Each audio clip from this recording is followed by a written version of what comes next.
Hola mis amados del chat y del YouTube channel. ¿Qué es la confesión?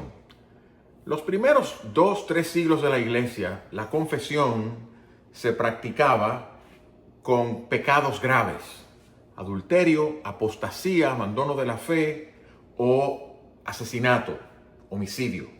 Y consistía en que la persona se levantaba frente a la congregación, públicamente confesaba sus pecados a la congregación, y la congregación, si aceptaba el arrepentimiento, ponía a esa persona en una especie de disciplina restrictiva, le impedía tomar la Santa Cena o la comunión por un tiempo, o le impedía participar de los ágapes que la iglesia celebraba por un tiempo, hasta que esa persona era restaurada por completo a la comunión de la iglesia.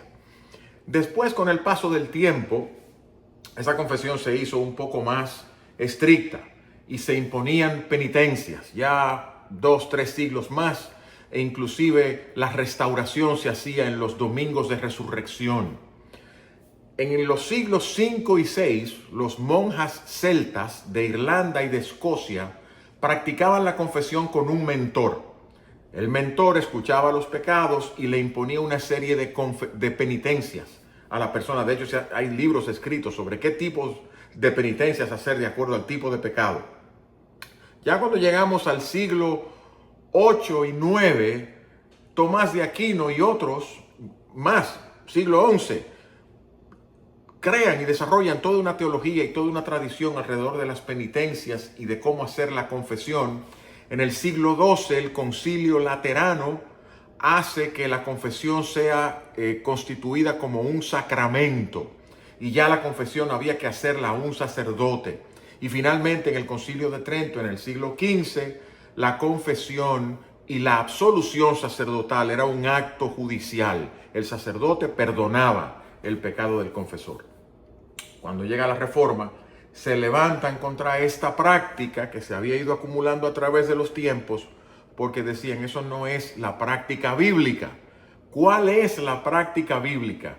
Bueno, la Escritura dice en la Epístola a Santiago: confesaos vuestras faltas los unos a los otros, no al pastor, no a una persona de jerarquía especial, no al obispo. Y además, en la Epístola de Primera de Juan, Juan nos dice, si alguno dice que no tiene pecado, hacia Dios mentiroso. Ese es el mayor pecado, decir, no, yo no tengo nada que confesar.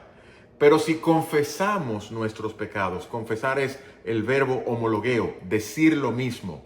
Si decimos lo mismo que Dios dice sobre nuestras acciones pecaminosas, es decir, las declaramos, las confesamos, no buscamos excusas, no le echamos la culpa a nadie, Dios es fiel y justo para Él perdonar nuestros pecados y limpiarnos de toda maldad. Y Juan añade, hijitos, estas cosas les escribo para que no pequen. Pero si alguno hubiese pecado, tenemos un abogado, un intercesor, un mediador delante del Padre, a Jesucristo el justo.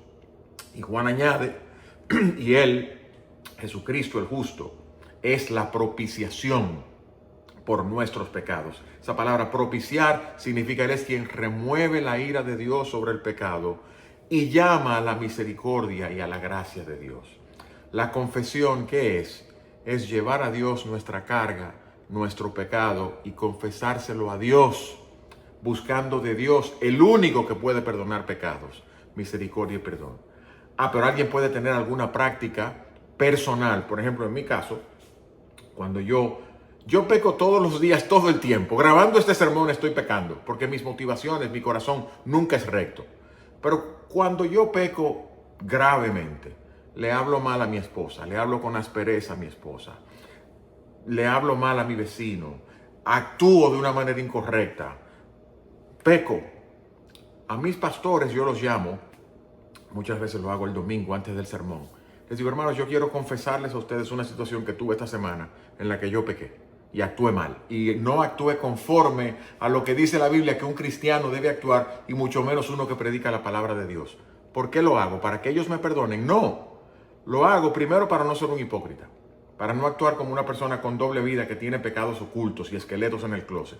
Segundo, porque es justo que ellos, que me permiten el púlpito de la iglesia que pastorean para que yo sirva, sepan mis luchas, mis debilidades, mis faltas, mis transgresiones, no para que ellos me perdonen, sino para que ellos sepan que el que predique el evangelio también necesita del evangelio de la gracia y del perdón y la misericordia de Dios.